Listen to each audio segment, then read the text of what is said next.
आई म्हणजे देवाचं जिवंत रूप आणि मूल म्हणजे त्या देवाची निष्कलंक पूजा. लहानपणी आई आपल्या लेकरासाठी रात्रंदिवस झटते, स्वतःचं दुःख लपवते आणि मुलांच्या हसण्यातच समाधान मानते.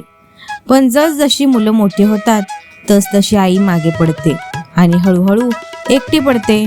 तेव्हा स्वामी समर्थ म्हणतात, मुलांनो, आईच्या डोळ्यातलं पाणी ओळखा, कारण तिच्या आशीर्वादातच तुमचं संपूर्ण भविष्य लपलेलं आहे. आईची सेवा म्हणजे स्वामींची सेवा. आईचं मन जपणं म्हणजे स्वामींची कृपा मिळवणं. आई जपली तर जीवन जपतं. आई आनंदी तर घरात स्वामी वास करतात. आईला वेळ द्या, स्वामी तुम्हाला सगळं देतील. श्री स्वामी समर्थ. आई म्हणजे देवाचं जिवंत रूप आणि मूल म्हणजे त्या देवाची निष्कलंक पूजा.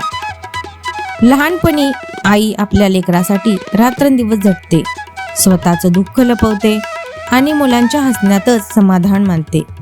पण जसजशी मुलं मोठी होतात तसतशी आई मागे पडते आणि हळूहळू एकटी पडते.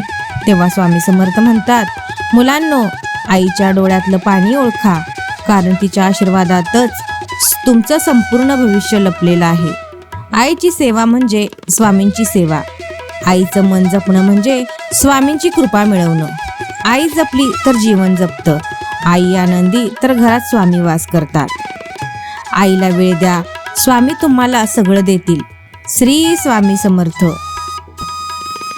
आई म्हणजे देवाचं जिवंत रूप आणि मूल म्हणजे त्या देवाची निष्कलंक पूजा.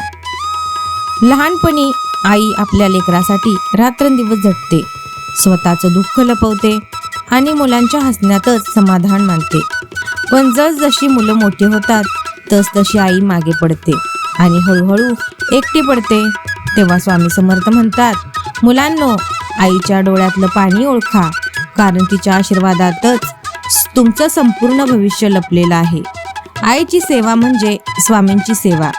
आईचं मन जपणं म्हणजे स्वामींची कृपा मिळवणं. आई जपली तर जीवन जपतं. आई आनंदी तर घरात स्वामी वास करतात. आईला वेळ द्या, स्वामी तुम्हाला सगळं देतील.